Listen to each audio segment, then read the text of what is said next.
What's up, party people? It's your boy Raheem coming at you live from the 905 and the 416 with your boy ZP and Amir. And we got a special one for you. This is episode 3, Thoughts of a Millennial, brought to you by After Hours.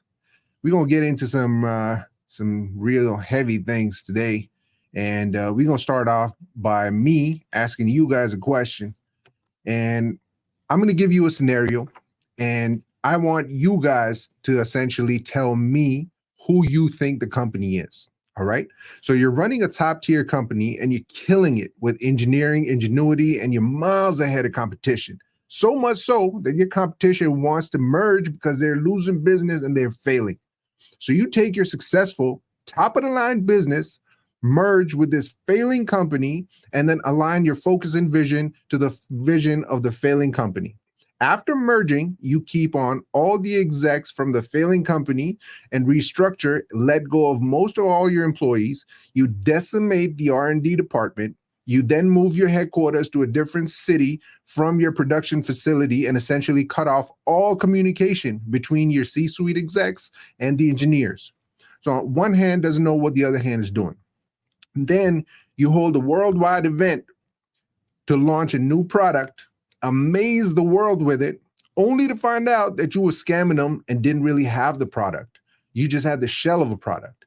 Your stock starts tanking. Your launch keeps getting pushed. You've outsourced pretty much everything to different companies and countries around the world to cut down on costs. Countries and companies that don't follow the same set of rules and standards that you have. You have minimal QC at best in-house, and you team up with the regulatory authorities to have your own employee basically act as regulators and conduct the sign-offs, essentially eliminating any oversight and accountability. Tell me, who am I? Does it start with a B? It sure does. Does it end with a G? It sure does, fellas. I think we all know who we're talking about here. It definitely is Boeing. Man, oh man, what a whirlwind Boeing has been through, especially in 2024. 2024 has not been a good year for Boeing. There has been so many things happening. I know ZP has a lot to say about it. He has some, a list of events and everything. But look, we're talking about a company that people trusted. People not only trusted, but trusted their families with to fly across the world. Boeing was the signature, the gold standard essentially. And it's a company founded by William Boeing in 1916 and has literally restructured our lives, changed the way we live. It's made everything possible from flying, across the oceans, city to city, country to country. It's made everything possible. And for me personally, this is a very heartbreaking sort of story because I put a lot of stock in Boeing. I put a lot of stock in the fact that it's made my life very, very easy.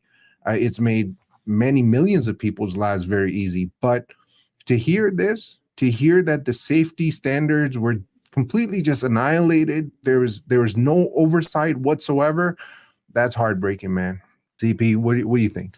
So I've got a bunch of information, but before I get into that, so one thing you talked about is how FAA kind of gave it into Boeing's hand to do their own sign-offs and reviews. Yeah. So that happens for a lot of companies. It's not unheard of, where it's kind of the responsibility is delegated out for certain kind of inspections and sign-offs. Yeah. Because they do look at your safety procedures and they do look at your history, and then they give you that ability to review your own procedures, your own QC. Yeah. So that's known to happen. But now that's the thing, right? It's such a big breach of trust because you're going from that level of trust with the authorities, with the public, and now you're in this state in 2024. So it all kind of started with the 737 MAX. And I'm not sure if it's on Netflix, but there's that documentary that compares Airbus when they came up with their new fuel-efficient jet.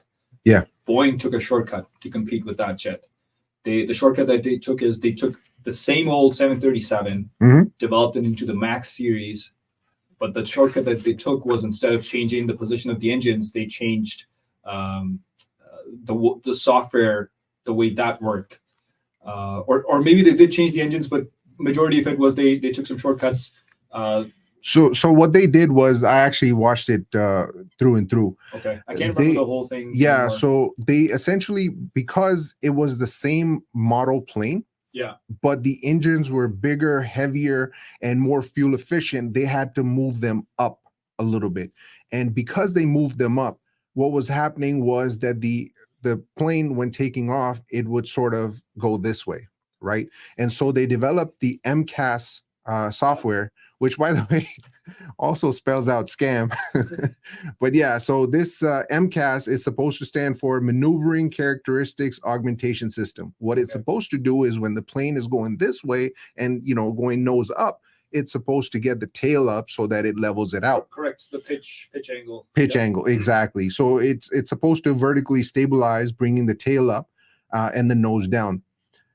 Boeing purposefully removed MCAS from the operation manuals that is relied on by pilots. They didn't tell many people about MCAS. Pilots even didn't know that MCAS existed. And MCAS is based on one sensor for the entire plane. One sensor, meaning if there is a balloon, a bird, you know, some sort of debris, whatever it is that gets in front of the sensor, it could potentially throw it off completely. And you're talking about thousands and thousands and thousands of lives at stake, right? So you want to continue? Yeah. So leading from that, right? So that in 2018, that's when first we had a unfortunate crash by Lion's Air. Yeah. Lion Air killed in Indonesia, killed about 189 people, everyone on board. That happened in October 2018. And immediately Boeing's response was, well, it's not the planes, it's not our software, it's pilot error. Of course. Right. And then one of the things was that with this MCAS software, the manual that they provided was, if you're getting erroneous readings, you can turn it off. Yeah. But it was not allowing pilots to turn it off. And then I think, and I don't know what the black box recordings were at the time. Yeah. So anyway, that came out moving forward, both FAA at the time. And that's where it kind of annoys me a little bit, right? Like, what is FAA doing? You have a crash, do proper investigation. Yeah. But they didn't. And they both unanimously said, they're going to look at if there's a need for design change, but it's not basic. It's basically not Boeing's fault. It's the pilot's error. Yeah. Then you go to March 2019, and the same model plane, again, an Ethiopian airline, kills about 157 people. Yep.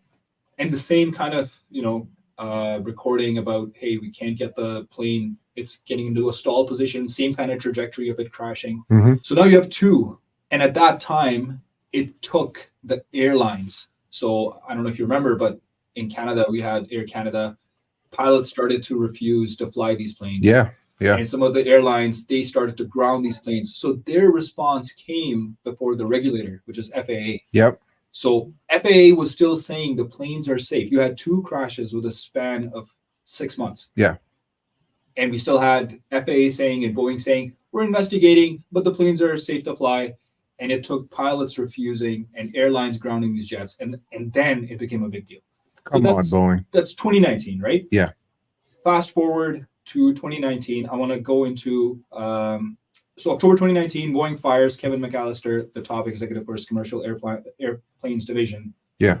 Don't really know what the reasons were, but in December 2020, now it's all damage control, right? The stock, dropped quite a bit. Now Airbus sales are moving up. So they're trying to do damage control. But I want to tell you what was going on in parallel. So this is some internal filings that came out and said that the bonuses of the chiefs and the executives of Boeing, their targets were DEI and their targets were climate change instead of safety and reliability and production. DEI, die. I like what you're doing with, MCAS scam and DEI die, but it's true though, right? Yeah. It's true in this case. It's a big deal. And then Elon Musk, his exact words were, do you want to fly in an airplane where they prioritize DEI hiring over your safety? That is actually happening. And he wrote that on X.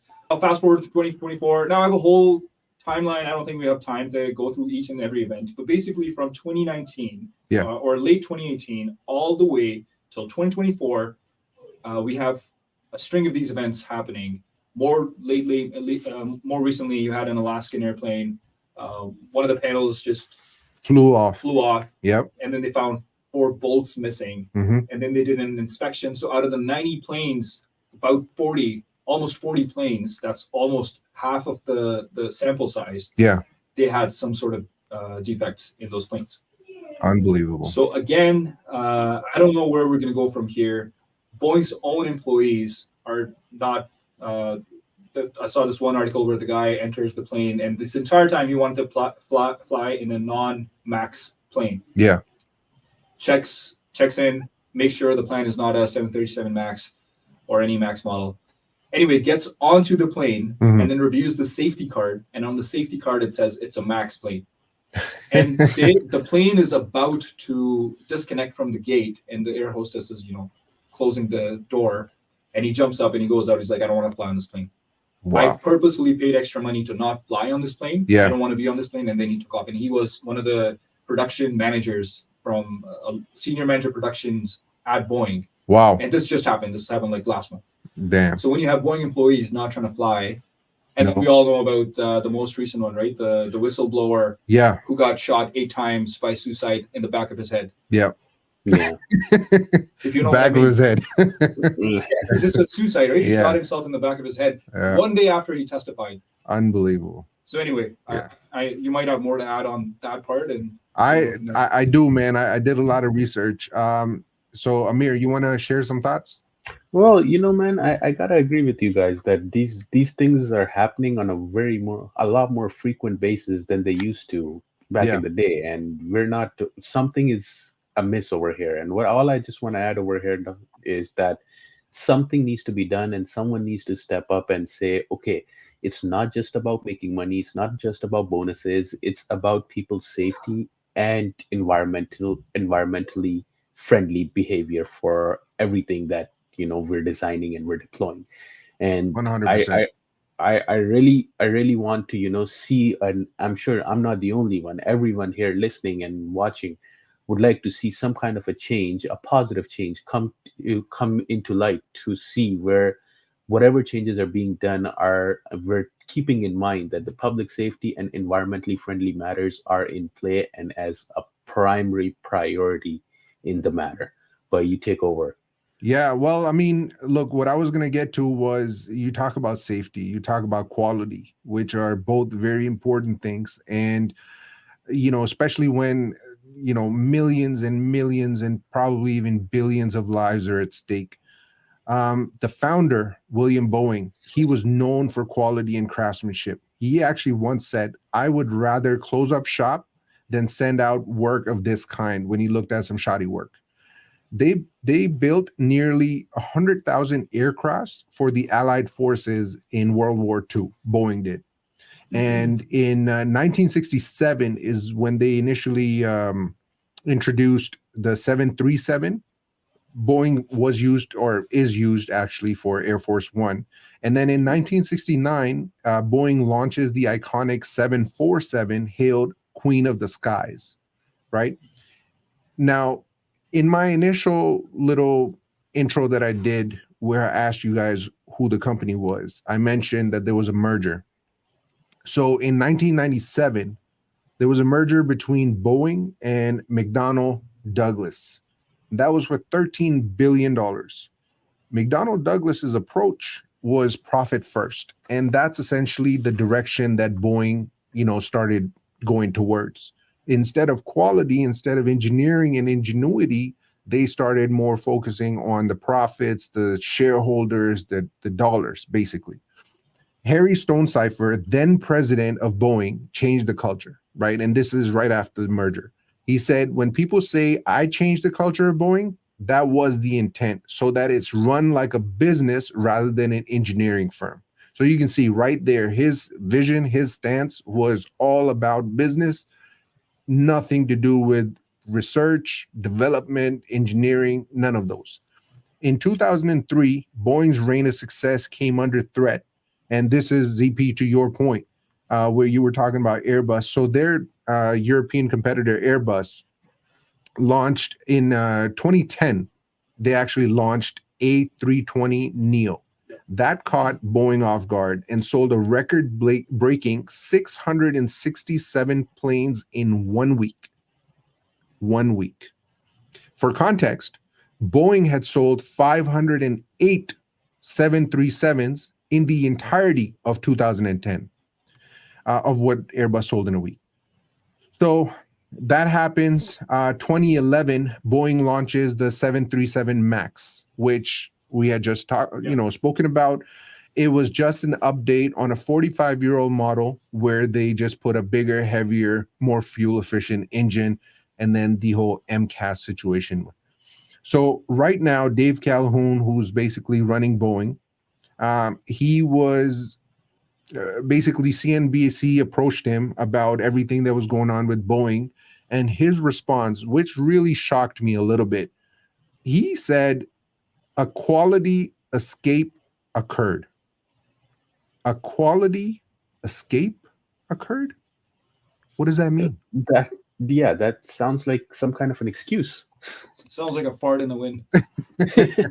That's exactly what it sounds like. That's how he's trying to downplay the situation. Yeah. Boeing's stock is down, 25-30% this year as it is. FAA says there's several issues with the report that they just did, and also they are, let's see here. They've Department of Justice has actually opened a criminal investigation following the Alaska Air 737 door blowout. So, hopefully something comes from it, but this is just like. Is it on your agenda to talk about John Barrett or Barrett, whatever his name John is? Barnett? So John Barnett, I just wanted to touch on. He obviously was found dead a few days ago. 30-year employee as a quality manager for Boeing. If you have certain things to add, I would feel free. aid the fact that he died one day after testifying by suicide.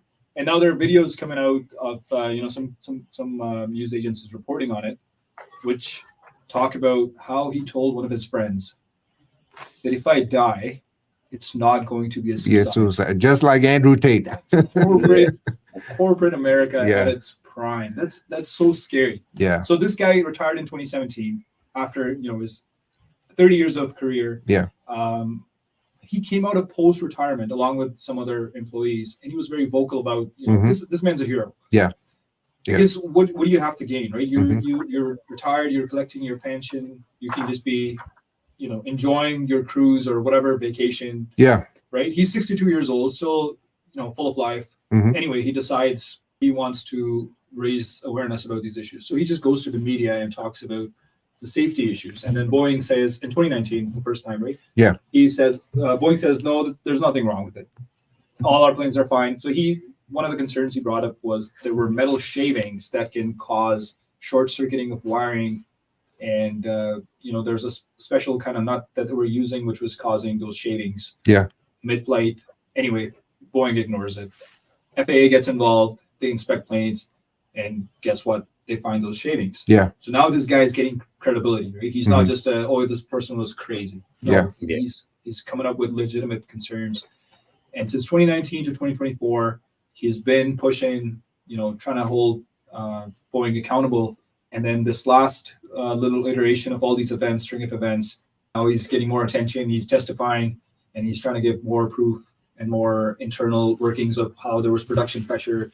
And anytime a safety concern was raised, those people were getting transferred internally in Boeing and basically told to shut up and just, get the planes out. Yeah. The deadline is to get 60 planes. All right, give us 60 planes. We don't want to hear about what the issues were. Yeah. Right? Just give us the numbers.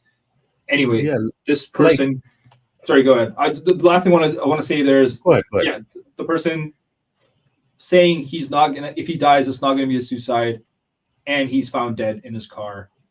That says a lot. That's shocking. It's very scary. It's very scary. On top of all the performance issues with the planes, the one whistleblower you had, and you know what, we talk about freedom of expression and freedom of speech and all that, but I can very safely say that if you are a whistleblower, North America is still a very scary place for you to be. Yeah. Absolutely, absolutely. And like you mentioned, Raheem, earlier, like, the company's motto changed to profit first. Yeah. And that's what it comes down to at the end of the day, that, they're not looking at ingenuity, they're not looking at R&D, they're not looking at quality, they're looking at profit. And this gentleman who supposedly committed suicide, um, I'm sure he was against all of these things and he didn't want to be a part of this. So he was trying to raise awareness. And this is what happens, I guess, is what the message is over here, that if you try to go against these big corporations, the consequences could be anything. Catastrophic. So yeah, so one of the things that I came across that I wanted to play for you guys is how Boeing's employees actually responded to a question about whether they would fly on Boeing planes. I want you guys to take a look. I'm excited about this one. Yeah. Workforce is coming to a close. There's only one question left to ask. Would you fly on one? You won't fly on one. Would you fly on one of these planes? Would you fly on one of these? Would you fly one of these? Yeah, it's sketchy. Sketchy. I probably would, but I'm having death wish too. Our source asked 15 of his co-workers if they'd fly on the Dreamliner. 10 said no. I wouldn't fly on one of these planes. You wouldn't? Why wouldn't you? Huh? Why wouldn't you? Because I see the quality going down around here. Wow. Yeah. That's shocking, man. Highness loves it. That is absolutely shocking. But what was that David Calhoun said? So he What was his said, exact words that you used before? he said a quality escape occurred.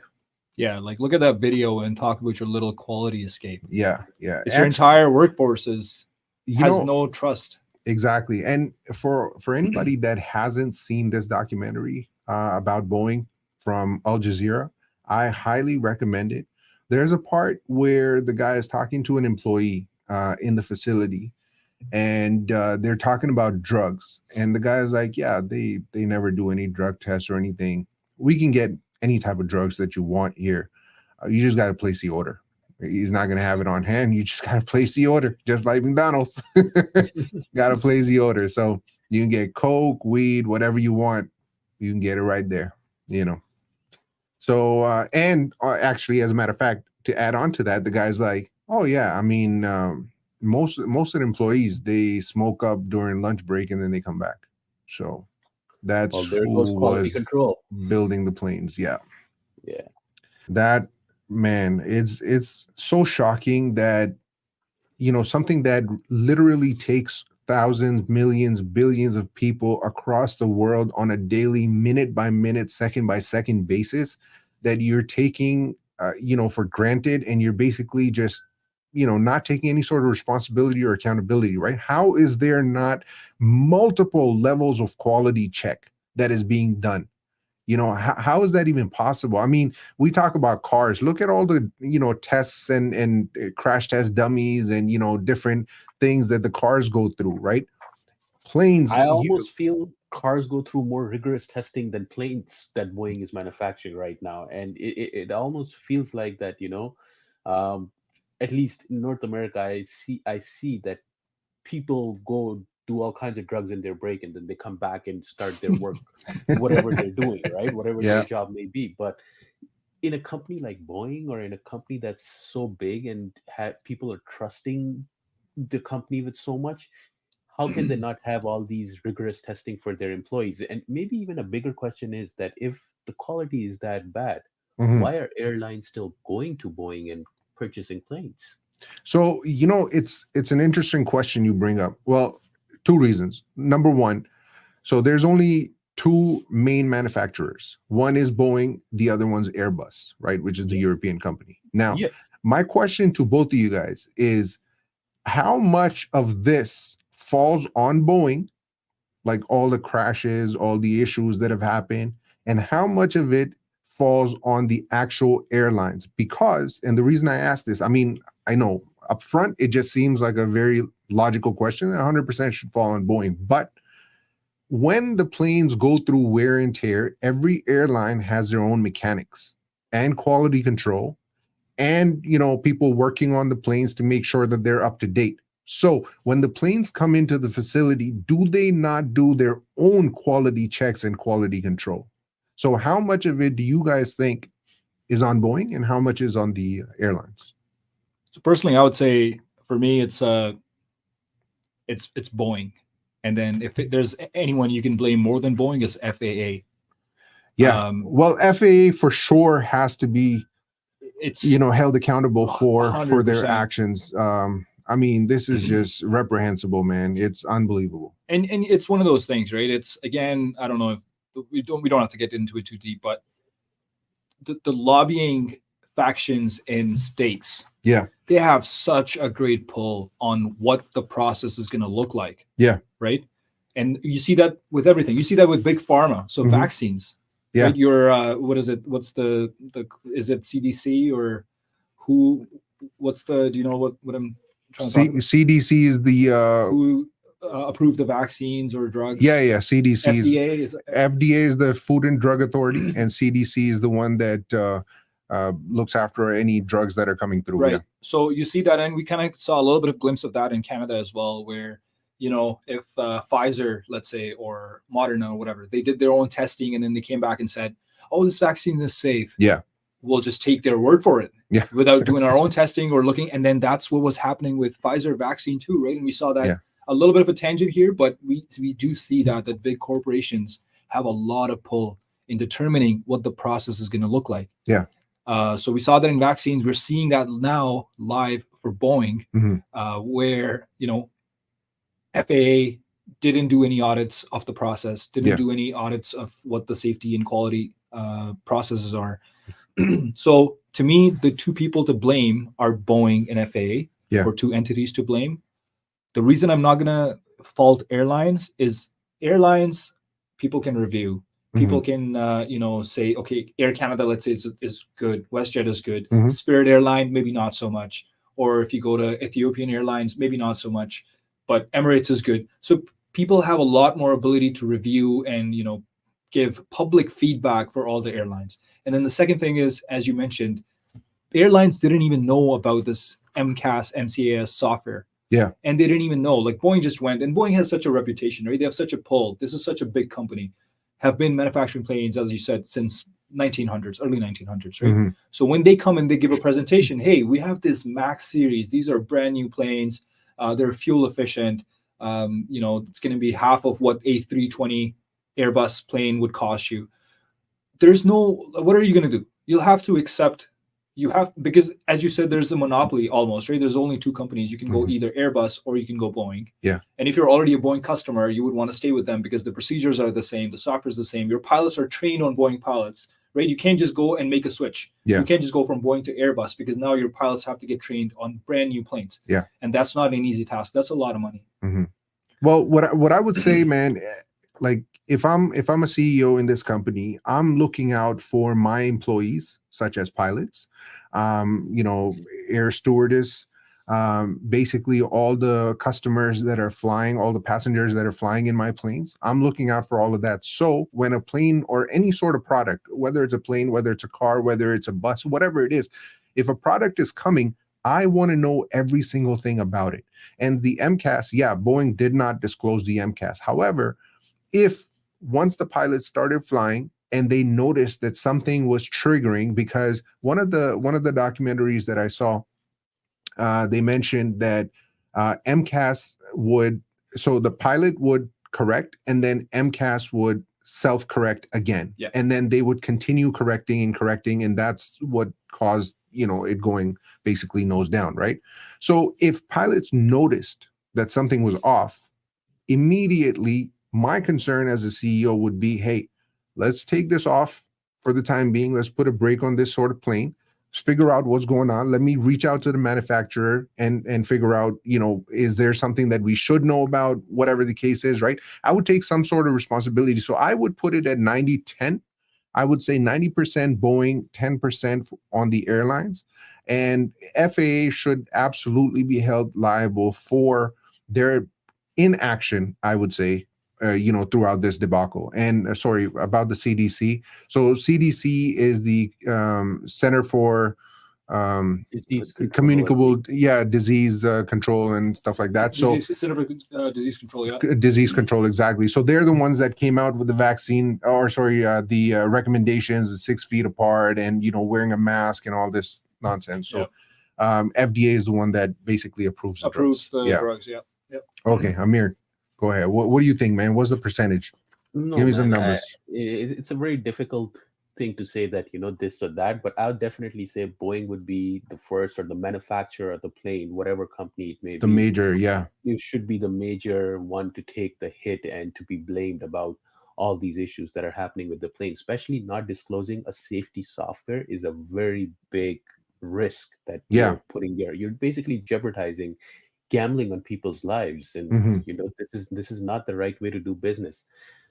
So in my opinion, definitely Boeing in this scenario would be the one that would be the most under the water over here, and then FAA. But we got to keep in mind, FAA comes into play when an incident happens. They are not in the play when everything is working fine. No, not necessarily. So FAA has to come in to inspect whenever they are like finalizing a plane, right? So FAA has to come in to inspect to make sure that everything is done properly. So you see what I'm saying? So it's not only when things go wrong. It's basically like the quality check, and that's what I'm saying. So because the production facility, whatever planes they're pushing out on a daily, monthly basis, right? What FAA did was give Boeing the authority to essentially establish somebody on their own staff as an FAA representative. And they just, went through everything. Okay, yep, check.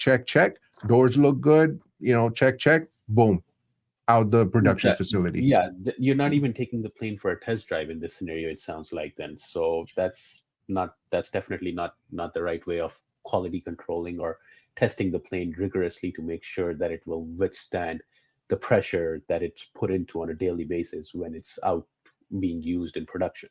Yeah. And ZP, just to answer your lobbying question. So since 1998, Boeing ranks 9th in lobbying efforts in Washington, having spent over $342 million. There you go. Yeah. And now, why is Europe a little bit better? So EU kind of comes up with a lot of these, policies of different industries. And you would find, if you do the research, you would find that the difference in terms of, let's say, emissions or quality control, it's drastic between states and EU. EU laws are one of the strict most stringent. The strictest laws all over the world. And now again, we don't live in Europe, we don't know how it is, but you would find that with food, you would find that with your cars, you would find that with any kind of industry, that in EU the laws, and they do hold people accountable. Just to kind of give a little bit of example, so when there were privacy law breaches by all these social media companies, right? It was EU who kicked it off initially, as far as I can remember. So EU in their I guess aspect, which I guess maybe that's why Airbus is a little bit better in that regard compared to Boeing.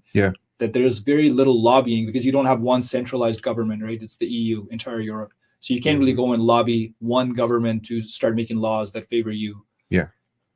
So what do we want to leave our listeners with? What is the positive out of this? The positive is, guys, go on Kayak and you can choose your own plane.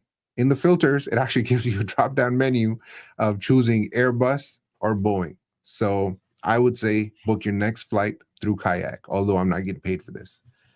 All right, moving. And if I want to add this in there. Sorry. It's not just Kayak. Expedia gives you the same options. And now they do. The first step in making a difference is believing you can. We make the impossible happen on a regular basis. So it can be done. You just have to think of a new way to do it. Let's just do it right, whatever it is. Quality, safety, environment, do it right. and make it something that you can be proud of. I wanted to develop products that had a global reach and a global impact. And I'm doing it now.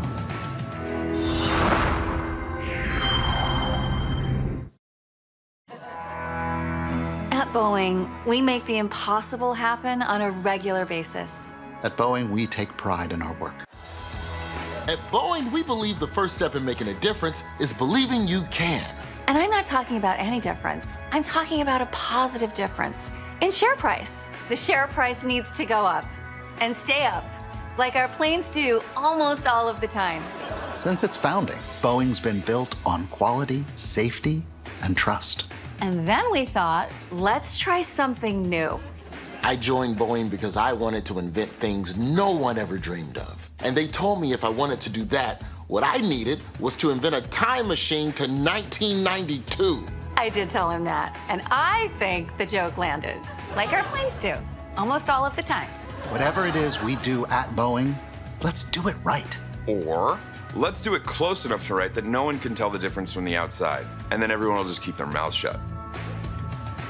The engineers don't always agree with our business decisions, and we encourage them to speak up. And when they do, I usually say, "What? I can't hear you! Our offices are so far from Seattle!" Airplane design is about precision, care, attention to detail, and then someone telling you to work so quickly you make the whole thing vulnerable to a fucking balloon. We like to cultivate a profit-driven philosophy here at Boeing. Look, man, I'm doing what I can. I try to report everything I see to the FAA. See that? There's a bolt missing here. So I'm gonna report it. At Boeing, we... Oh, hold on. Getting a text. Yeah. Wait, you work for the FAA? Yeah, I do the FAA's job, but I actually work for Boeing. It's super allowed. It's super allowed. Oh, apparently there's a bolt missing. It's fine. Do you even know how many bolts there are on an airplane? Too many. You lose one or two, that's a rounding error. The boys on the factory floor call me Usain, because I'm all about the bolts. Also because I work really fast. Like scary fast. Like people should be scared about how fast I work. Is it okay if I take these home? Quality is at the forefront of everything we do at Boeing. And sometimes it's so far in front that it escapes. Whoops! Quality, come back! Get back here, you! I'm not sure I'd want to get on one of these planes. Oh, I definitely wouldn't get on one. I would. Yeah, but that's different because you have the... A death wish thing. Yeah, the death wish thing. We're Boeing, and we're focused on the important things.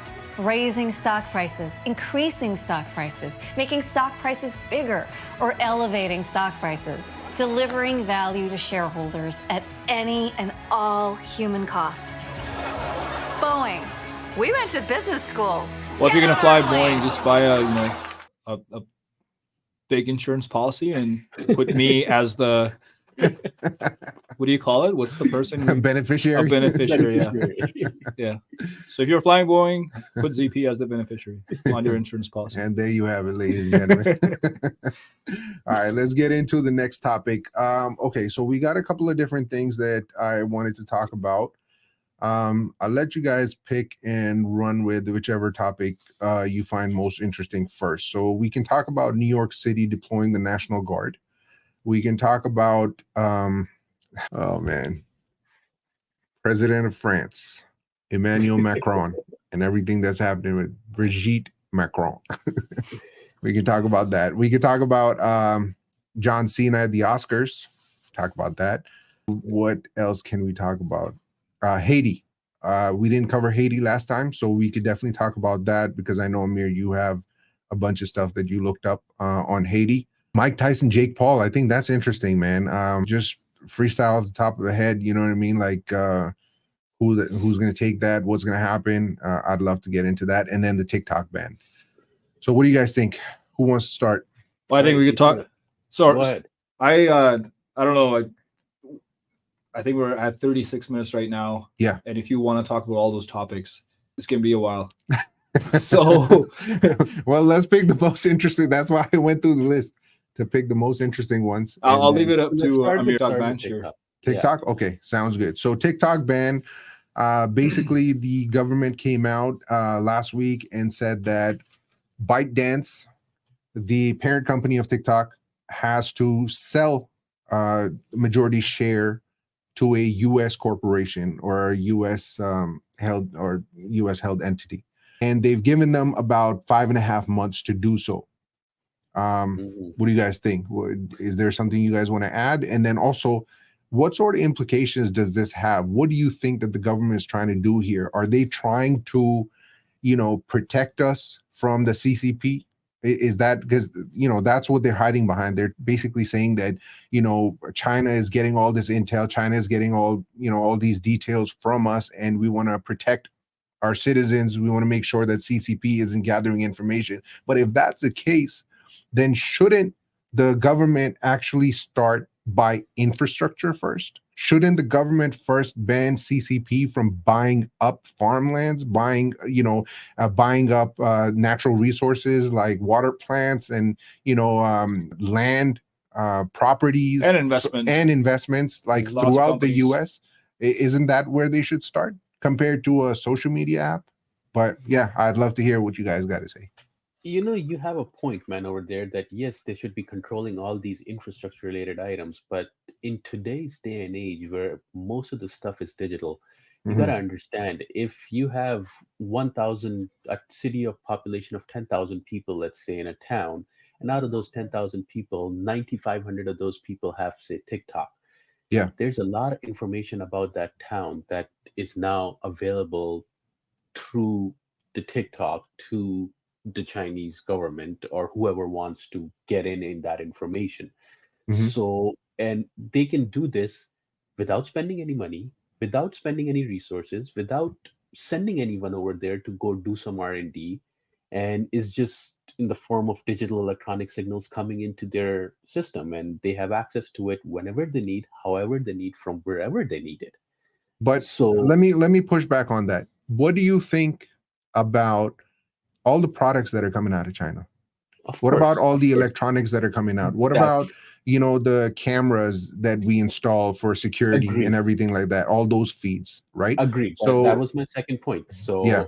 I had that in there. And if you look at it, majority of the manufacturing now is been offboarded to China.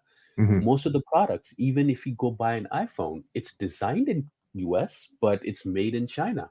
So yeah, they or may have India really now.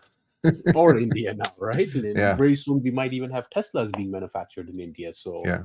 we don't know that, but it might happen. But when you have this kind of stuff happening over there, yeah, Apple might have really good quality control where they make sure that it's only whatever products that are going into their device are certified Apple approved device products that are in there, and they're only working in a way where it's only collecting the information that Apple wants it to collect. Yeah. But then all these different cameras and cars and all the other technologies, smart devices, dimmers, smart home systems, sound bars, TVs, cameras, again, our home security systems, Yeah. all of these things that are not being controlled by a big corporation that's, owned and operated by a US company or corporation, we have security breaches over there. And I see most of the people using it. I'm sure you, I, and many of our viewers have some kind of security system that is not a really big name brand, just bought off of Amazon, and they're using it in their home. If you remember a little while back, there was a whole big thing about Huawei phone devices that, they're not going to use them, they're not going to sell them because of how they're collecting information that has not been approved. Yeah. But all of these things that we're using, we're purchasing from our own pocket. We're spending that money, and we're doing it at our own free will. And nobody reads that fine print when we go through some kind of an electronic sign up for this account in order to use this. And there's a 10-page long agreement that they make you say, okay, I agree. Nobody reads that. Yeah. And that agreement may have some of these detailed information, but we don't know that because we're not reading through that. And that's where I'm coming back to, that TikTok is definitely weighing into that area, that hey, TikTok is a way where they can get all this information without having to have people spend money or put any kind of effort, physical effort, to get it set up. So I think TikTok ban, I would be concerned if I am the US government. I would be concerned about it. If I am Canadian government, I would still be concerned about it. And I would want that I would want such security practices in place where the information that's being collected is going to get filtered through some kind of body that will make sure that the wrong information is not being passed down, or some information that could jeopardize the security is not being passed down. So that's my 2 cents on it, but you guys weigh in. So, what to me, what it speaks to is, something you said, that is government trying to do something here. That speaks to me that, a lot of us don't have trust in our governments, and time, again, they have proven that we should not be trusting them. So if it's privacy, if it's collecting information, if it's, pushing a certain agenda, we saw that for vaccine mandate. Again, I'm bringing that example where FBI was colluding with Twitter and Facebook and filtering certain opinions and certain information, right? So we have that example from our own government, which is why we don't trust them. So to me, a TikTok ban, an angle to that is also how the information flows. So TikTok, everyone can make a video, give opinions, and they're not subjected to the same laws as if it was a US owned company, and they won't be able to, be forced to bring their servers over here. There's an aspect of information falling into the wrong hands and, influencing. So a lot of it was coming out of, the Russian collusion allegations for Donald Trump, which came out to be hoax afterwards. So it's the same kind of mindset that you could use this platform to alter the opinions. So for me, it's the big thing here is US wants control of that information. It doesn't want to outsource that control to China or any other country for that matter. And we see that right now, all the wars that are happening, there are things that you are able to see on TikTok that the mainstream media is not going to tell you about. So to me, that's where I think this ban is going towards, to control that information. Do you agree with the ban? I personally see both things, but for me, like I do see the foresight to the ban, which is or getting them out over here. But at the same time, I also see the value of it being what it is, where that information is able to flow freely. So to me, I guess the bigger concern is, why are we not able to trust our government with some of these decisions?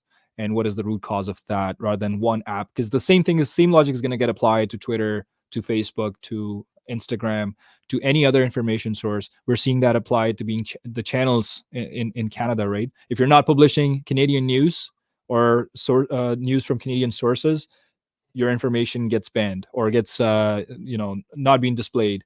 So we see that on Instagram. A lot of the channels coming out of Middle East, Europe, or Russia, or whatever else, because they're not Canadian sources, we see that in the bill that we passed in Canada, that information is no longer being available to us.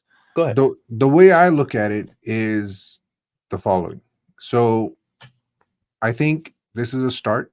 And if we go down this path of limiting free speech, I think what they want to do is they want to set a standard by going after TikTok first and hide behind the fact that, this is CCP. We want to protect our citizens and so on and so forth. And then they want to turn that around and use that same bill to come after X. Because right now, the one thing that they hate the most is they cannot control Elon Musk. And with X, it's become a completely free speech oriented platform. I think that's where they want to go, because the reality is, with all the data that's being leaked from any of the citizens, I mean, look at Meta, look at Facebook, look at Instagram, look at everything that they have, on you. Look at Google, look at Apple, right? So I think they're using this as sort of a Trojan horse, and they really want to go after X because Elon Musk is somebody they can't control, and they have a big problem with that. That's what I think. Yep. I don't disagree particularly, but at the end of the day, that's what it is, right? It's just who has control of the masses. Yeah. And I have a quick question for you guys. Who remembers hearing the term disinformation or misinformation before COVID? I mean, I remember that from Donald Trump when he was first doing his debates in the debate circle in 2015. That's where I heard it first.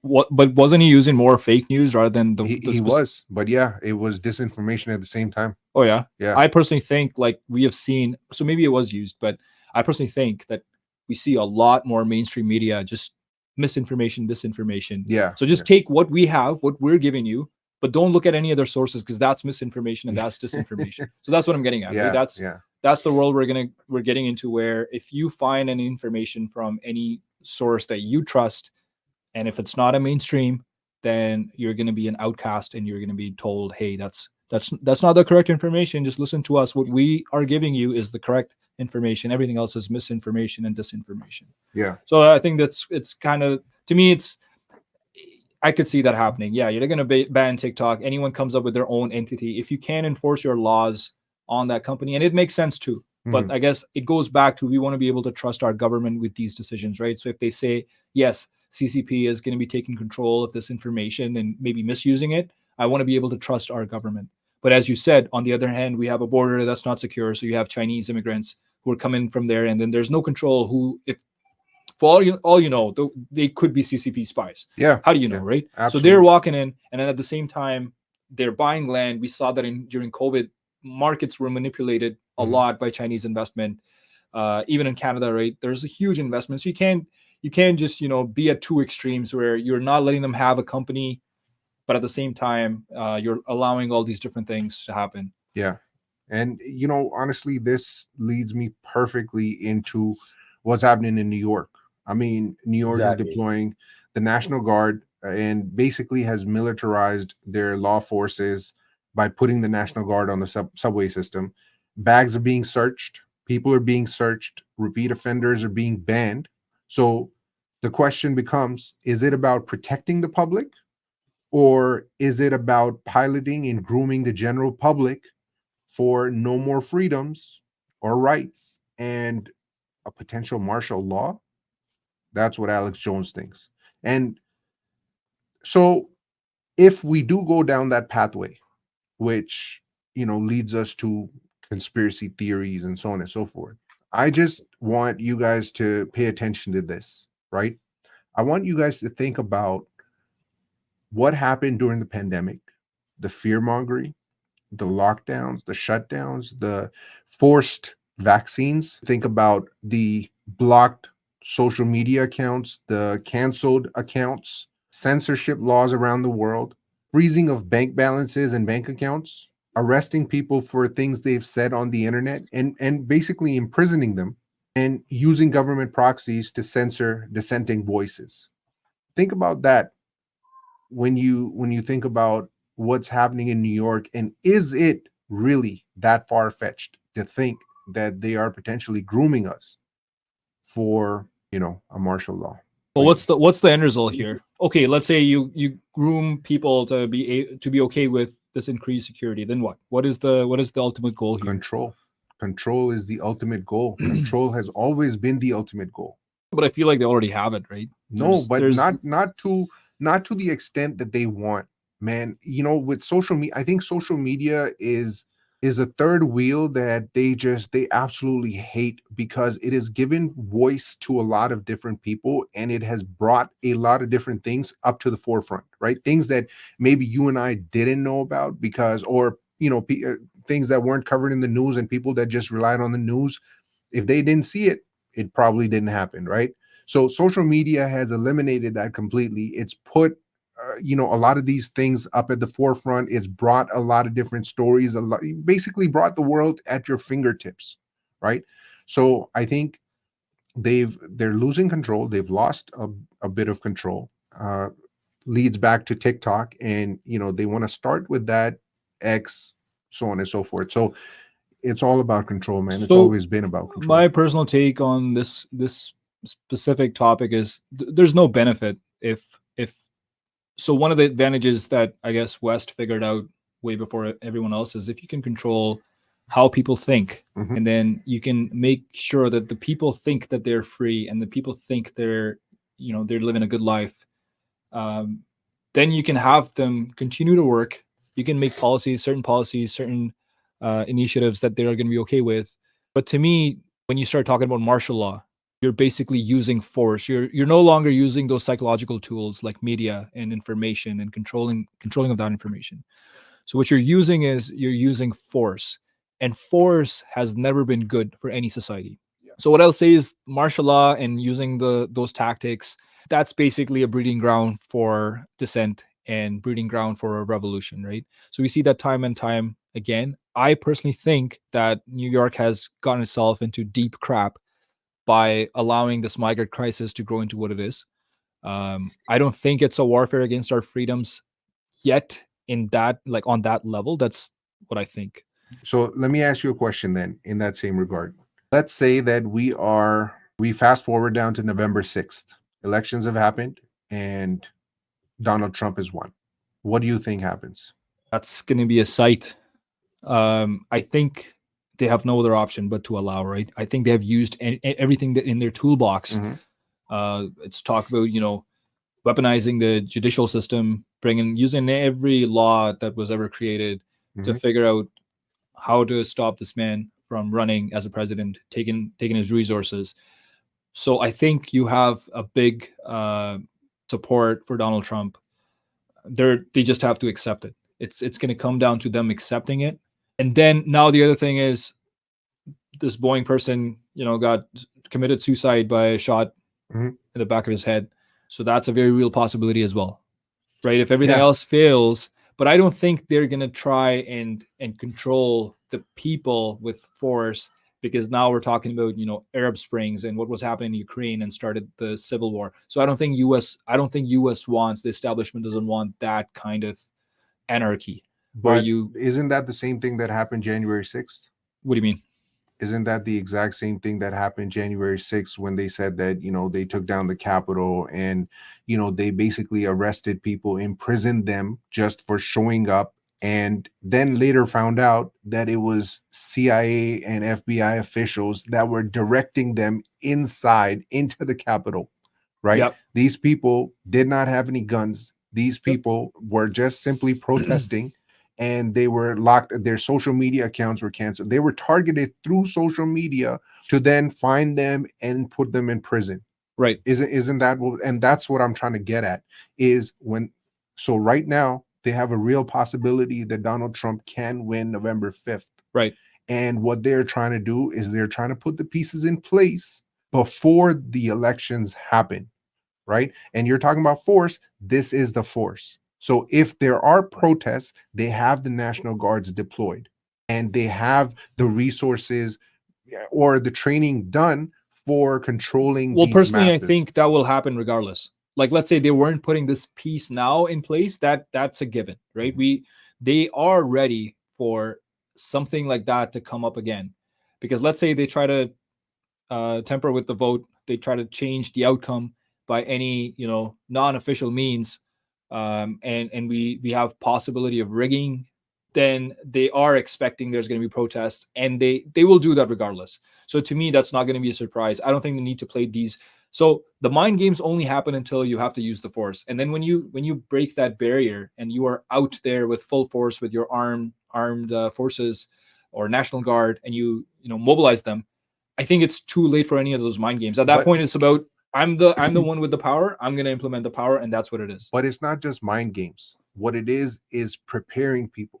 It's the same thing that, it's the same thing that's happening with the Jeffrey Epstein list, right? That we spoke about last week, that they keep washing it down. They keep saying that, new things have been released, but it's the same names over and over again. Eventually people they're just going to normalize it, and they're going to be like, oh, whatever, man, it is what it is. You know what I mean? Who's on the list, who's not on the list, I don't really care. They're trying to make it so that you are we've already seen that in Canada, right? We've already seen that, right? You had people who were very vocally opposed, in full force opposed to anyone who was protesting in their rights. And then you had those planted people as well who were racist and who were honking their horns, like they were not following and breaking the law, but that took away the shine from the actual protest that was about control. But Canada is 1/10 of the population of the US. I get that, but what I'm saying is, at the point where you fail to control the masses by the mind games, and it becomes my power versus people's power, that's what's going to happen regardless. So right now we're seeing that Donald Trump, any attempt to take him down has failed. So there's two scenarios. Either what you're saying, I don't think they will care about people being okay with it. They will just come out in their force, and then they will do what they have to do to make sure that Trump doesn't win. But you also have to understand that Donald Trump is one of those people that A, can't be controlled, and B, controls the narrative wherever he goes. It didn't matter. Whatever they threw at Donald Trump, correct, it didn't stick. So this is why they want, in my opinion, this is why they want to normalize it, because I feel that they still have half of the country that they are basically speaking to. And they can't have that half of the company alienate them, saying that, you know what, actually, Donald Trump makes a lot of sense now. Actually, this doesn't seem right. Actually, so what they're trying to do is they're trying to target those people and normalize it for them, so that when this happens, they're able to be like, well, I mean, we have deployed national forces or the National Guard for such and such reason, for this, for that. Now we feel that there's a lot of unrest, and we're going to. But those are the people who have always bought into the government narrative anyway, right? If you talk to someone who's not pro-Trump, they're very vocally against Trump. Like they would not care. They would not care if Trump died tomorrow. They don't care. Are you against Trump? I am pro. Like, look at my picture. I am pro free speech here. So Amir has been quiet. Like, who do you side with between Raheem and myself? Like, who's perspective? Okay, let me weigh in here. Mike, I have a question. So if you think Trump wins, do you think we are still at risk of a martial law? No, what I'm saying is first of all, I don't think that on November 5th, there's going to be any sort of clear cut decision. I think that it's going to be like some states, it's too close to call. There's, manual counting over and over again, and something they're going to create no IDs thing. They're going to create some sort of a smoke screen. And while they're creating that smoke screen, people are going to come out on the streets and start to protest. I think that is a real possibility. And to control that is why they are training, and essentially not only just training and going through these exercises with the militarized forces, but they're also making they're also normalizing it for the general public. That's what I think. That's my opinion. Okay. Well, just to put it where, come back to the question you asked me. So if I was a U.S. citizen and I was to go vote, I would probably vote for Trump. My man. All right, that's the end of this podcast, guys. That's the end of it. We found ourselves a MAGA hat wearing Amir. Corporate. Done. Your career's over. One of the judges. Well, again, I get it why he was fired, but one of the judges in Canada. This is like when Trump was a president or whatever. So he wore a MAGA hat. Yeah. And he wore to the job. Like I don't get why he did that. But a judge, so I think he got fired, or he got canned. Yeah, for wearing a MAGA hats. GD. Don't wear it to work. GD. All right, man. It's one of those times where we're gonna start to do something new. So this is called Conspiracy Time. Brought to you by After Hours. Let's go. If you're feeling kind of low and you're working all hours, catch your boy Raheem on the After Hours. Sipping something cool on the After Hours. Catch something new on the After Hours. If you're feeling kind of low and you're working all hours, catch your boy Raheem on the After Hours. Sipping something cool on the After Hours. Catch something new on the After Hours. Emmanuel Macron. I know this is a very touchy subject for you, sir. Let's dive right in. Okay, so the president of France. So conspiracy theories out there say that he is married to Brigitte Macron. I mean, that's not a conspiracy. He is actually married to Brigitte Macron. The conspiracy is that apparently Brigitte Macron was not born a woman. Apparently, she was born a man, and at the age of 30, she transitioned into a woman. Do I believe this? Do we believe this? I don't know. But Candace Owens has said that she would stake her entire reputation on it. So let's look at why she's saying that. Okay. So Emmanuel Macron is 46 years old. Brigitte is 70 years old, allegedly. There's a 24-year gap because the dates could be wrong, whatever, 70, 71, whatever. So initially they talk about, was it, so when their relationship started, Macron was either 15 or 16 or 14. He was in a, Brigitte was his drama teacher, and apparently they developed a bond. So at that time, was this pedophilia? What exactly happened? Anyway, they got married a lot later. He was really moved by his depth at 15 years old. The conspiracy theory, okay, so this is what's interesting. The conspiracy theory is a 3-year thorough investigation that was conducted by journalists that worked with genealogists, that was published in a 6-part series called Faits et Documents, Facts and Documents. My French is really bad. Sorry about that. which state that she lived as a man for 30 years as John Michael, fathered 5 children, and then transitioned at the age of 30 to become Brigitte. She hasn't been able to produce any photos of herself until 30 years of age to debunk this theory, because it's very easy for her to come out and say that, you know what, this is absolutely ridiculous, doesn't make any sense. Here are some photos of me, teenage years, 20s, whatever it is, but so far nothing. And this has been going on for a couple of years, as I understand. So this series was brought out, I think, I want to say 2020 or 2021, something like that. So this has been a few years in the making right now. Last year, a French court fined 2 women for promoting the conspiracy about Brigitte in a now deleted YouTube video. And in 2021, I don't know how much I trust this, Amandine Roy and self-described freelance journalist Nacha Ray claimed in a 4-hour video that the First Lady was born a boy by the name of Jean-Michel Trogneux, which is actually the name of her brother. They also claim that she did not give birth to her children and that her first husband never existed. So, what do you guys think? Take it, ZP. That's all you gotta say. So, just in case there's any controversial opinions, I say it first before you do. And then you can just say, oh yeah, I agree with that one. Yeah. It was not my opinion, guys. If So for me, what's surprising is what is the reason that Candace Owens is putting everything on the line for this? Like, let's say if you prove that's true, then what?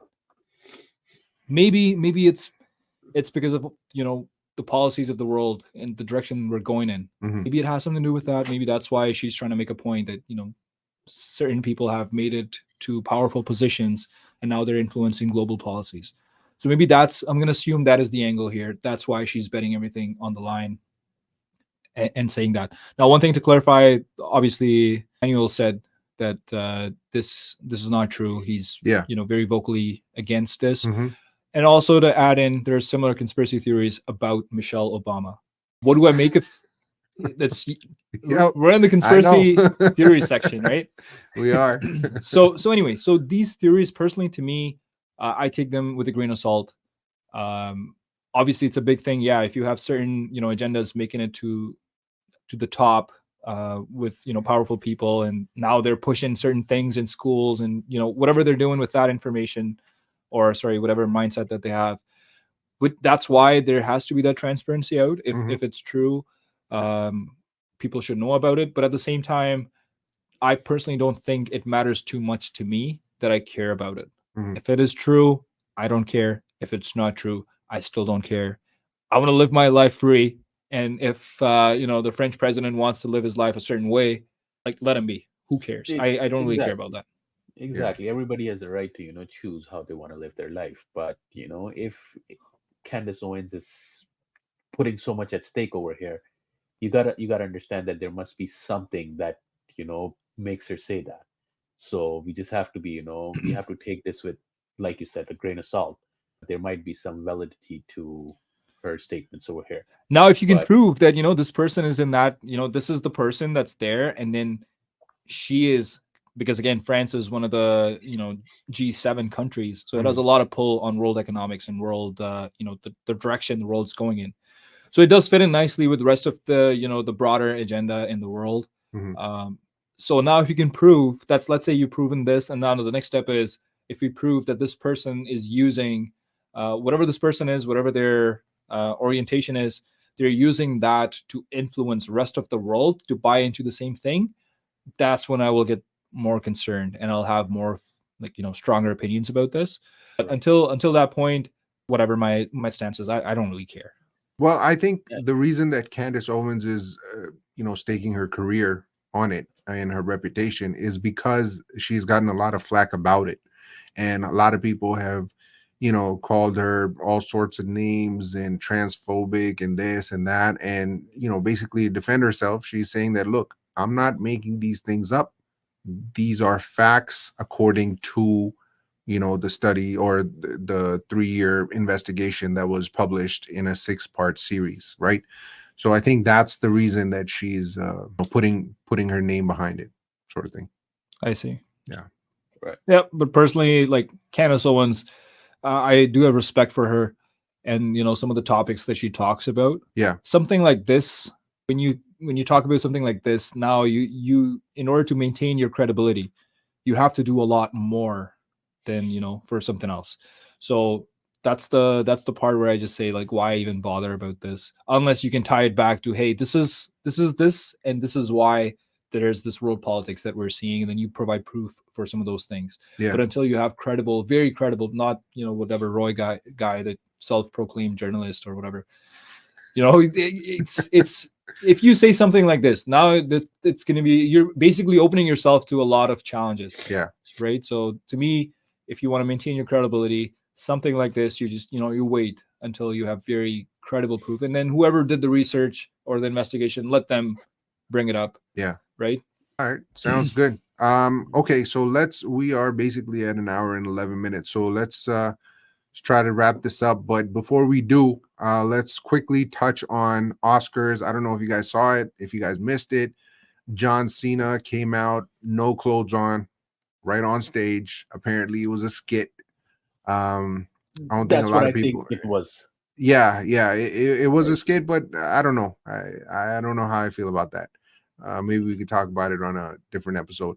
And then also Jimmy Kimmel, he was going after Robert Downey Jr. just before giving him the award. Robert Downey Jr. wasn't having it.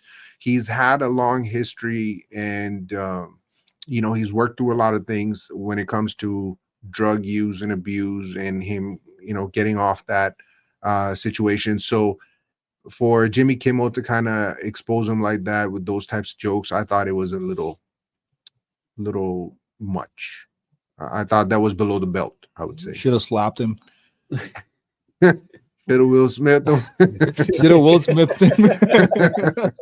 Yeah. God, yeah. So there's that. And the last thing that I want to end off with is I want to get you guys' opinion about Mike Tyson and Jake Paul.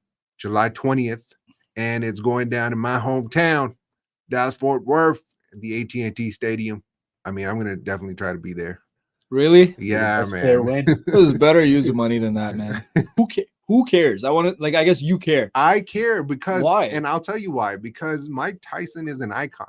And look, the reality is he's 57 years old, and he's almost, there's a 30-year age gap between him and Jake Paul. So why are they fighting? Jake Paul, yeah, for It's money. money. Yeah, it's money. At the end of the day. I know. But what I'm worried about, what I'm concerned about is, how do you think this affects Mike Tyson's legacy? Like, what if he loses? I hope that he doesn't. But at the same time, what if Mike Tyson loses? Does that take away his legacy, or does that taint his legacy? It should take away his legacy. 100%. He doesn't care about his legacy, right? Why is he signing up for this fight? There you go. Why are you so worried? Get in a cut. He's an icon, man. Yeah, but you talk about Iron Mike, you know what I mean? Yeah, Iron Mike. Like, because again, right? You have Jake Paul bypassing all the hardworking fighters. Yeah. And okay, I'll give some respect to Jake Paul. He has come a long way. Well, he's 9-1 right now. Well, 9-1 against who though? Like all he's friggin' fighting I mean, against like yeah. people from retirement homes. So there's no legitimacy to these fights, right? I never saw any one of his or his brother's fights. Yeah, you're gonna pick. So he picked people from UFC past their prime. Yeah. And then those people just wanted easy money. So those people didn't care about their legacy when they were signing up for these fights. Jake Paul is not a real boxer still to this day. Yeah. And he's picking these fights again to this day. If you're 9-1, why don't you go fight someone who's your age and your weight class, or maybe if it's not in your age, but in the same weight class, in the same kind of time frame, plus minus 5 years, who are still an active boxer? Why are you bringing people out of retirement? It's the same thing as Logan Paul fighting Mayweather. Mm-hmm. It wasn't a real boxing match, right? Yeah. So to me, this fight has no legitimacy. I'm not going to waste my time or money watching this. And if Mike Tyson loses, well, he signed up for it. At least he's going to be a lot richer than when he is today. So wait, do you think that Mike Tyson's going to win? I don't. It's like one of those, it's not even a fight. It's not even a fair analysis. You know what? Actually, I want to look up what the Vegas odds are. But Amir, you go ahead. What do you think, man? Who do you think is going to win? Man, I just say that may the best fighter win. Like there's a oh come on, bro! You gotta pick a side. It's like watching the fight is a little bit unfair, because there's a big age gap between the two players. So you gotta understand it. That Jake Paul is in the run right now, and Mike has been he's been on the side for a while, and then he's gonna come back. I'm sure he's preparing for it and he's training for it and everything. But he's 57, and yeah, you know this from 90s. So Mike Tyson was a prodigy, right? At 19, he was destroying biggest boxers, but then he went to jail for 3 years or so in 90s, and when he came back, he was never the same. So now you take that, like this guy Iron Mike, who's everyone's scared of him. He takes a couple of years off. He's in the jail. And he's still in the same shape, right? He's in a pretty good shape. And then he also had substance abuse, recovered from all of that, and started fighting again. But he was never the same, right? He did have wins, but he was never the same as he was, when he started. So you take that little gap. The guy is still young. The guy is still, in his prime, but he's not the same as he was a few years back. And now you bring him to 57 years of age, and now a person like Jake Paul, who has improved a lot from when he first started. Yeah. And he can box. He has a good, he has good, strong hands. So to me, putting yourself in that position just for money, obviously you don't care about your legacy. And if you don't care about your own legacy, why do I care? Or why? I don't know if is it's it about money. Mike has money. Mike has a lot of money. Yeah, I don't think it's never have more. I mean, yeah, but at the same time, I don't think that it's just about that, man. I think I don't think that he doesn't care about his legacy. I think he definitely does. I think, it's one of those things where Jake Paul challenged him and he just wanted to protect his name and, show the world that he's still relevant. Who, Jake Paul? No, Mike Tyson. Mike. I don't know. I'm gonna watch that fight. But I mean, well, the odds are in Jake's favor. Mike Tyson is my favorite boxer, by the way. Mike Tyson is my favorite boxer, which is why I'm a bit more hurt that he even took this fight. That's so disrespectful. You know what I mean? Like, why are you taking this fight? Well, Jake Paul is the heavy favorite in the fight, but I don't know. Yeah, it's like you it is possible take over you. So Jake Paul, it is possible for Jake to beat Mike at the age he is and at the practice that Jake Paul has had. So to me, it's a real possibility that Jake's going to beat Mike. But again, it only matters if the fight's meaningful. If if it's like, to me, it's a meaningless fight. Who's going to fight next? Like, bring Stephen Hawking out of grave and then fight him? Well, look, in my opinion, I think Mike is still going to do it, man. I think Mike is going to win. I think there's too much strength, too much power. I mean, yeah, he's 30. There's a 30-year age gap. It's not a fair fight, but we're still talking about Iron Mike. So I don't know. I'm going with Mike. With a lot of experience, you got to keep that into consideration as well. I'm not gonna pick who's gonna win, because then I am legitimizing this fight by picking sides. To me, it's not even a fight. You have free speech right there on your name. Which is why I'm freely Sir, expressing my this opinion. is- I'm not going to get peer pressured into picking who I think is going to win. Amir, what do you think, man? Hey man, I still stand by my word. May the best player win. It's a friggin' political statement The there. fight I would watch though. I would definitely watch the fight though. I would like Yeah. to see how it Yeah. unfolds. All right. Well, that does it, ladies and gentlemen. Here's another beautiful episode for you and your family members. Make sure you guys like, subscribe, share, comment below. Let us know your thoughts. And, if there's any topics that you guys want to talk about, you guys want us to discuss, definitely put it down in the comments below. But like, subscribe, share the channel. Signing off, it's your boy Raheem, Amir, and ZP. See ya.